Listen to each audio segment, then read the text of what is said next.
And we're here with Connor Ryan. Connor, what is up? Evan, I'm doing well. How you doing? Doing great. Doing great. We record this on a Monday. It's beautiful. All the games happened before we're talking, and there will not be another game until Thursday. The Bruins got all their games out of the way on the weekend.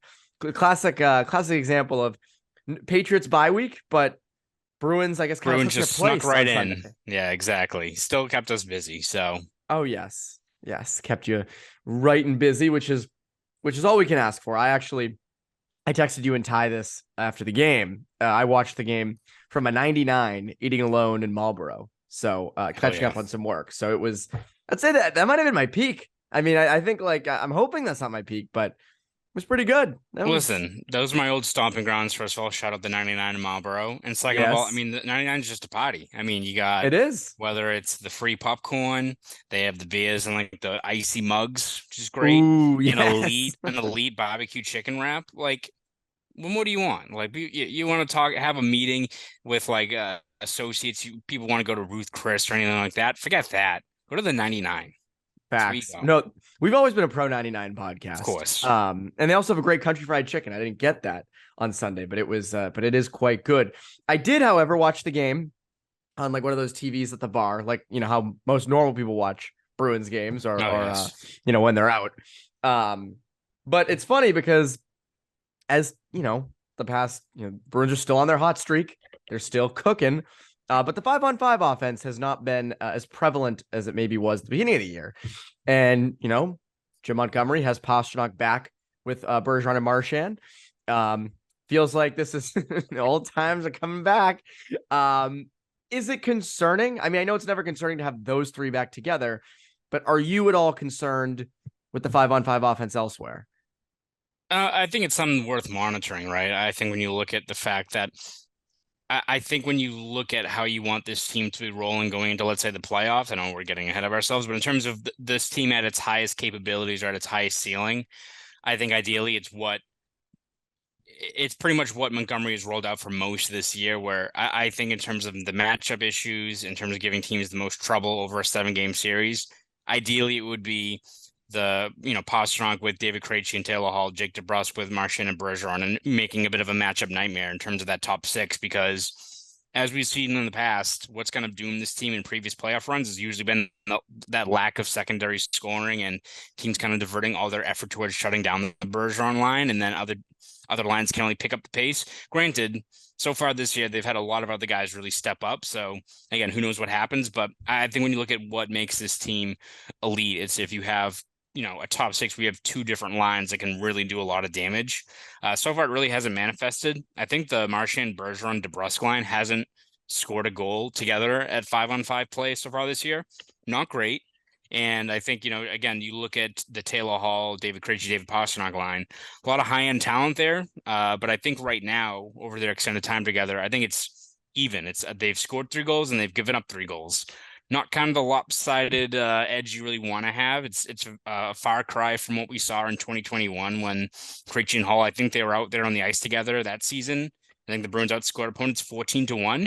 That was never going to happen again. That's like video game numbers. But again, you'd want. We can't expect that over an 82 game I season. don't think you can, Evan, but you'd expect hopefully a little bit more than breaking even in terms of what it is in terms of the goals scored against goals against. So uh, it's one of those things though where do you keep with the lines you've had before and just hope that eventually they break through? Because it's not like these are guys that you don't really know what you're going to have in them. Like sooner or later, it feels like Marchand, Bergeron, DeBrusk will break out. Sooner or later, Krejci, Hall, and Pastrnak will, pile on the points. But it's one of those things where do you stick with that or do you go with, as we've seen in the last couple of games, Marchand, Bergeron, Pastrnak, which is always kind of a slippery slope, right? If you look at like Jim Montgomery, it's kind of the same thing with Bruce Cassidy. Like, yes, ideally we want to have a really balanced top six. We have the pieces in place for that.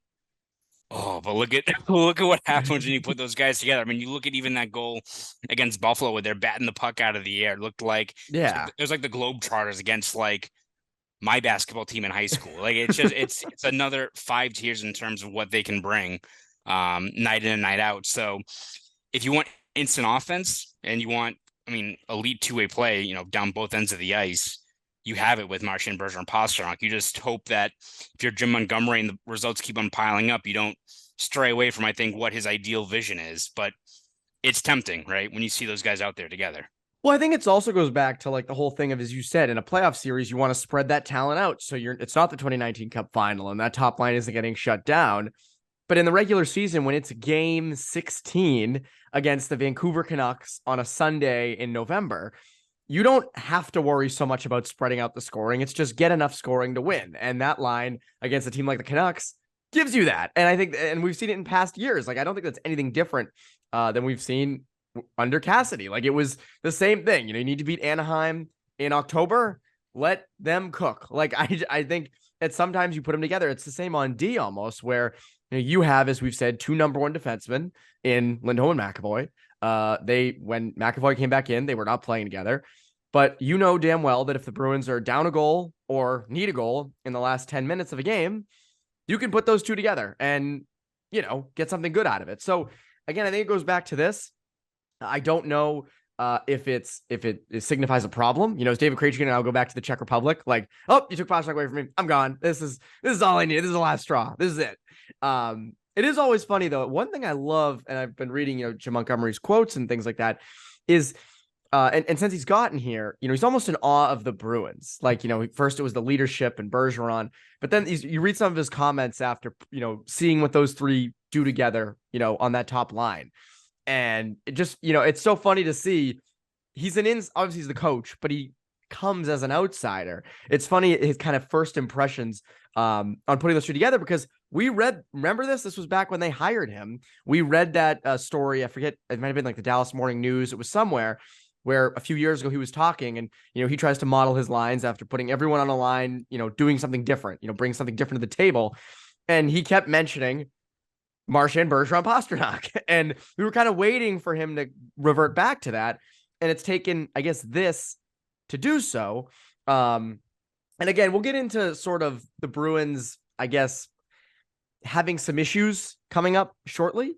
But if the Bruins really didn't want to have any issues, they would actually go to our next partner, which is Athletic Greens. They have a product I use every day. I started taking AG1. I wanted better gut health. I wanted more energy.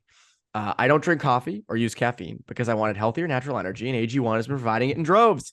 Doesn't taste like it's super healthy or anything either. Has a mild, tropical taste that I actually look forward to each and every morning, like you're experiencing right now, Connor. Sweating. Holy what crap. is this stuff? I know, it's sweating hard, especially after this weekend. It was so nice.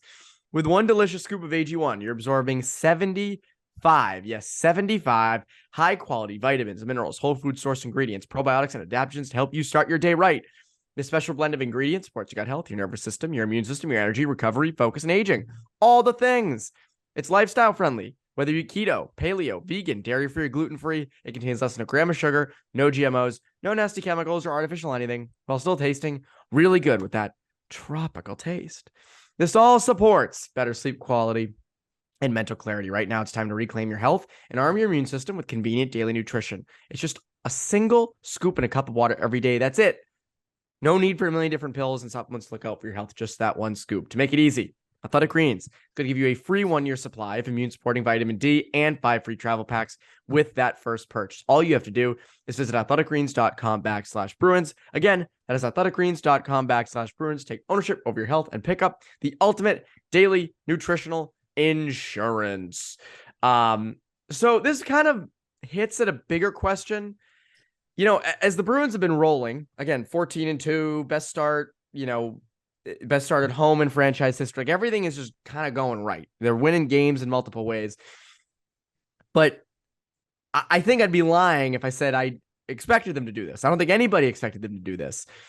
And even when they were hot in those first, 8-9 games, I sort of sat there going, all right, when's it going to hit? When are they going to fall back to earth? And it's tough because they're on this is more than just a streak. And we've said this all offseason, they're good. I just didn't expect them to do like this. Right. But is there going to be a moment when they fall back to earth? Because statistically speaking, maybe not fall back to earth, but, come back a bit. Do you think that's going to happen? Yeah. Yeah. I mean, I think that's just inevitable regression, right? It's similar to what we saw with the fact that this team's not going to be averaging, I think, 4 goals per game, right? And again, you can maybe push back at the fact that, well, you could look at the top 6 and say they're not really scoring a lot of 5-on-5 right now, and they're still producing. So what happens when that maybe regresses forward as well, right? You got a whole bunch of different variables, but in terms of just the amount of offensive production, the fact that goaltending's stood up like this. I mean, you look at just the fact that everything's gone right for this team. Look at that Buffalo game where for the first 35 minutes was dreadful hockey. Like, I look at that game as one where you like bring someone who's never been to a hockey game, like, no, like this It's game not like is this. incredible. And they're just like, what the shit? Like, I'm in Buffalo. You brought me to Buffalo to watch this shitty thing. That's how bad that game up in Buffalo was. And then of course they come back and beat Buffalo, and it's Jakob Zaboral, who's had a really rough start to the year, gets the game-winning goal, and Keith Kincaid stands on his head, had some like crazy grade A saves. Like, Incredible. There's that one sequence, I think, in the second period, or maybe yeah, it was the first. It was just an incredible sequence that for him. save on Quinn, I think it was. Like, it's just something, everything's going right for this team. Sooner or later, that luck is going to run out, right? In terms of how it seems like everything's going right for this team. A new guy is stepping up every single game. I'd probably say the one area where you have to look at the fact that there could be some aggression is probably the goaltending, just in terms of, listen, Linus Ullmark has been fantastic. He's been arguably the Vezina frontrunner, but still, you look at the workload he's being handed right now and the fact that he's not a guy that's really had a hefty workload so far in his career. You just hope he can keep it up, right? And again, that's not to say that he hits maybe a wall in December or what have you, that he's going to be stuck in that kind of slump for a while. It's, you get Swayman back, give him more reps, and you're able to get that kind of happy medium between both those guys and their reps. But whether it's, a guy like Ullmark coming back down to earth a little bit, shooting percentages dropping, you just have to expect there's some level of regression in line. And again, not to say that also the fact that the schedule's about to really ramp up. Like, it's one thing where you're playing the Flyers, who, other than Katahat, standing on his head, and you've got a team that's getting outshot, the goalie, the guy getting outshot every single night, and now it seems like the goals are finally piling up for the teams you're going up against. Playing them, you're playing Chicago on Saturday, but after that, that's when the schedule really starts ramping up. So you have to expect that there's going to be some level of, again, that's not to say this team's going to go from 13-2 to 0-3-4 over that next stretch, but it's good to set good expectations. Again, we've set, I think, very measured expectations so far this year, and the Bruins have been kind of blowing them out of the water.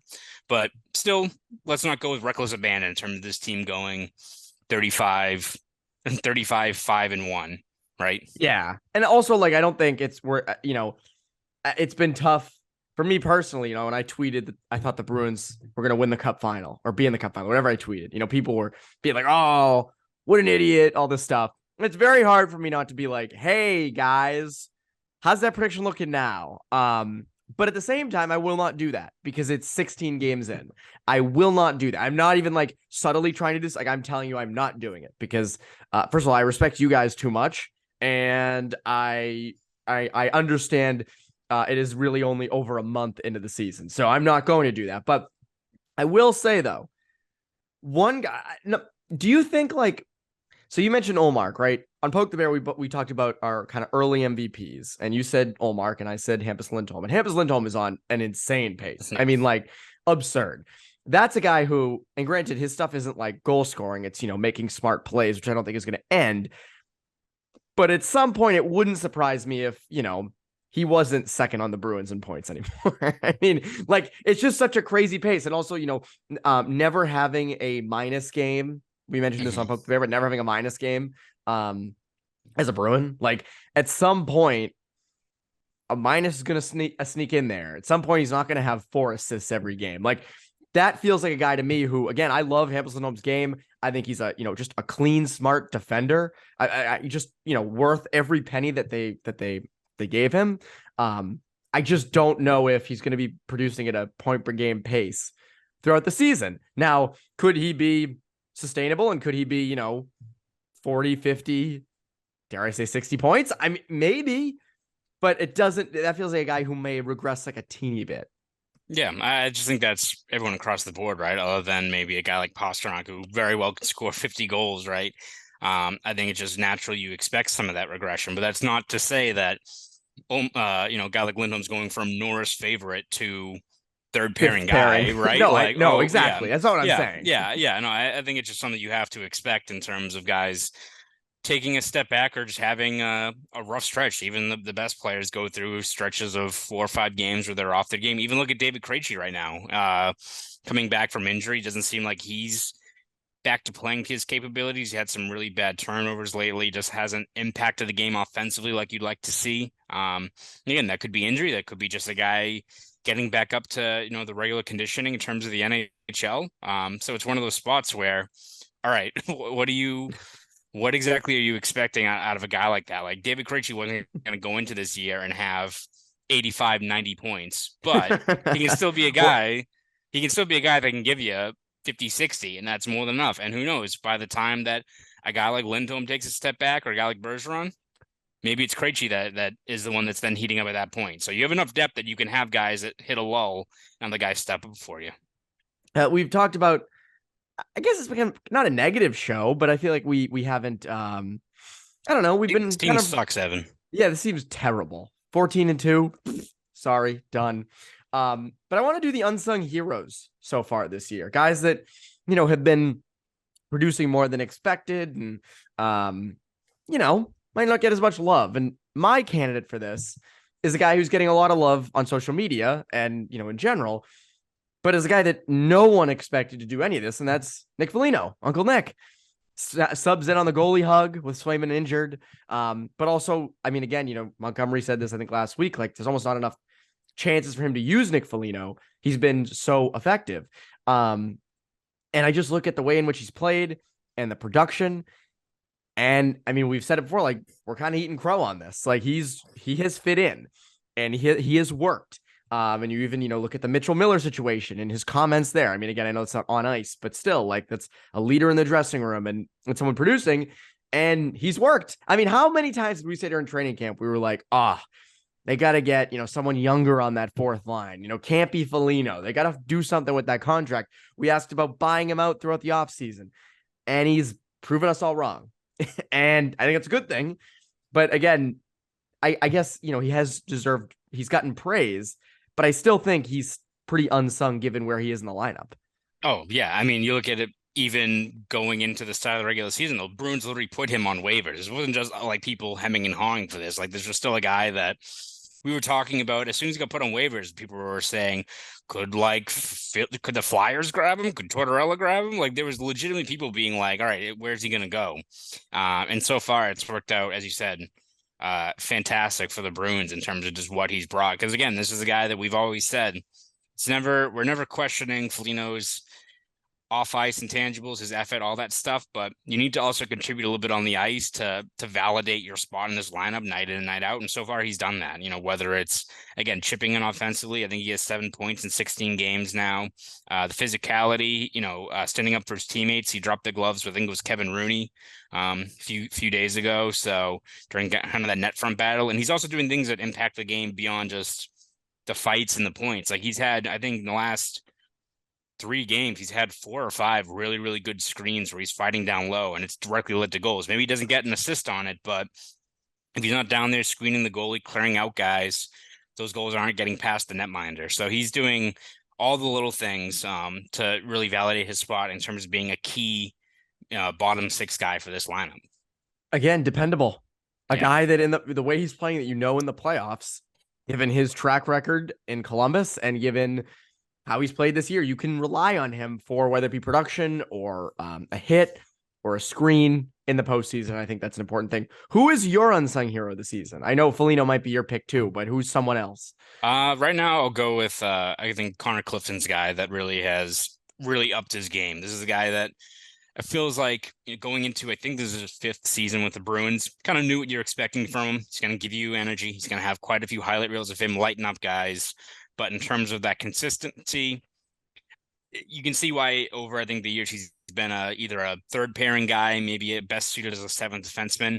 And so far, he's playing like a top 4 guy. I mean, you've got Brennan Carlo pretty much down on the third pair right now based on just Clifton's play. And it's, again, the same things we've always seen from Clifton, that aggressiveness, that willingness to take risks, the physicality. But he's also, even though he's a guy that takes risks. Seems like he's the guy that perfectly fits into what Montgomery's kind of preaching for that defense and how they want to activate. And so far, it's worked perfectly for him, where he's making the right reads, but he's also not really taking himself out of the play as much. I think you saw last year and previous years where there'd be 2 or 3 games where he's either getting walked or he's, up in the play and it leads to an odd man rush. You don't see that nearly as often. And so the fact that he's impacting the game positively, now he's starting to contribute on the score sheet. He's got 2 goals in 3 games. I think he's got 7 points already this year, logging heavy minutes for this team. He's just a guy that, when you look at what his set role is, brings value, but now he's taken another 2 or 3 steps forward. He's a guy that's looking like a key piece for this defense, and is also setting himself up for a very nice pay raise this upcoming season. So see who exactly is going to be cashing that check in a couple of months. Interesting time for him to step up. But I also think, we said this on Thursday, and I don't want to repeat myself or anything that you said, but again, new coach, I think it's made a difference. I think it genuinely has. Also, just maturity and being in the league longer typically helps guys kind of find their niche, as he seems to be doing. I will say Derek Forbort as well. Another one. I know is before the injury, still waiting on him to come back, but pre the injury, again, dependable left shot defenseman. You can stick him in the top 4. You can kind of use him in any defensive situation. 5-on-5, he's solid. Just a solid defender. You don't need, you're not getting a ton of points out of him. He's not going to be scoring goals. I know he did at the beginning of last season. He's Derek Forbort, but I still think, again, just dependable, which, goes back to Foligno. I don't think the Bruins need Foligno to produce as much as he has been. They would obviously like it, but, doesn't have to be to that level. Just be dependable. And I think Forbort embodies that. And I think when he comes back, you don't really need to add a defenseman at the deadline unless it's a depth defenseman. Whereas last year, I think we were, Forbort, they kind of thrust Forbort into a role that he really wasn't suited for. Hey, can you be a top pairing left shot defenseman next to Charlie McAvoy? Not many people can do that. Right. But I think in this situation where they have him, it's good. Not bad. So who would be who's your second unsung hero? Yeah, I was going to say Greer, who I think, limited ice time, but has made the most of it. I think when you look at how he best fits into this roster, I think he fits in that 4th line right wing spot better than Craig Smith, who just can't seem to find his game right now. But also, I don't know if it does him any good to be a guy that's on the 4th line in that spot with that identity, getting 8-9 minutes a night. Put Greer in that spot and you get 9-10 minutes out of him. You get what you get in this last game against Vancouver, where he's got, I think, 5 hits in 8 minutes and has a heavyweight fight there and kind of gives a bit of a spark to the crowd. So he's a guy that, again, he's not going to be scoring 2 goals a game like he did in the preseason or during one of the first games, I think their home opener, but he's a guy that if he's in that spot, you kind of know what you're getting and fits in with what they're trying to accomplish. But I think another guy I want to focus on is Thomas Nosek, who gets maligned a little bit in terms of, not scoring goals. So he finally got up, the monkey off his back in this last game, finally. But he's a guy that you listen to his teammates and Jim Montgomery after the game. And he's a guy that is really, beloved in that room in terms of doing the dirty work. He's not a guy that, gets those prime chances, gets a lot of D-zone stats. But whether it's his versatility, whether it's his play on the PK, which has played a big role into why the Bruins are the top-ranked penalty kill in the league right now, he's one of those guys that is part of that group of foot soldiers you need in a 4th-line role. So I think he's a guy that stats aren't flashy, but for what his role is and what he's embraced in terms of what his day-to-day job is whenever he hops over the boards, he's bringing value to this team right now. Can't ask much more than that. At any rate, those are our unsung heroes so far. I agree with you on Nosek, by the way. And again, I tweeted the fact that the Bruins didn't all come on the ice to congratulate him for the empty net goal. Come on, guys. Anyways, what can people look forward to from you over at Boston Sports Journal? Yeah, we're going to have you guys covered every step of the way this season. We'll have game reports, breakdowns, features, Q&As, all that good stuff every single day of this Bruins season. So all that will be over at bostonsportsjournal.com. So please subscribe over at BSJ. Want to follow me on Twitter? You can do that at ConorRyan_93. Go do all that. That's Conor Ryan, Evan Marinofsky, you Bruins Beat listeners. Have a great rest of your week.